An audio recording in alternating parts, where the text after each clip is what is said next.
বেশ একটা রাশভারী দিবস আজ, ভালোবাসা দিবস। ভালোবাসা দিবস হিসেবে পালন করতে হয় কাদের?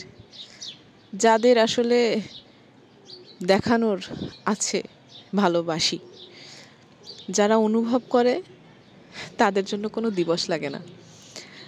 তাদের জীবনের প্রতিটা মুহূর্ত তারা ভালোবাসা উদযাপন করে, তারা ভালোবাসাকে ভালোবাসার মতো করে উদযাপন করে।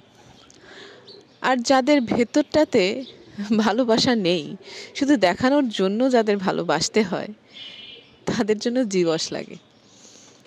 তো এমন একটা মানে ভেতরে ফাঁকা একটা দিবস নিয়ে কি আর বলবো, বলার কিছু নাই। দিবসের চেয়ে এখন উদযাপনটা হচ্ছে বেশি, যে কি কি করবে, ফুল নিয়ে, হ্যান নিয়ে, ত্যান নিয়ে। এখন তো আবার একের মধ্যে দুই, একে তো ভালোবাসা দিবস, তার উপর পহেলা ফাল্গুন, বসন্ত বরণ, মানে একেবারে যা তা অবস্থা। যাই হোক, করুক সবাই পালন ভালোবাসা দিবস, দিবস হিসেবে পালন করুক। সেই দিবসে তারা যা খুশি তাই করুক, এইটা চলে বেশিরভাগ ক্ষেত্রে, যা খুশি তাই। এখন শুভকামনা সবার জন্য আর কি।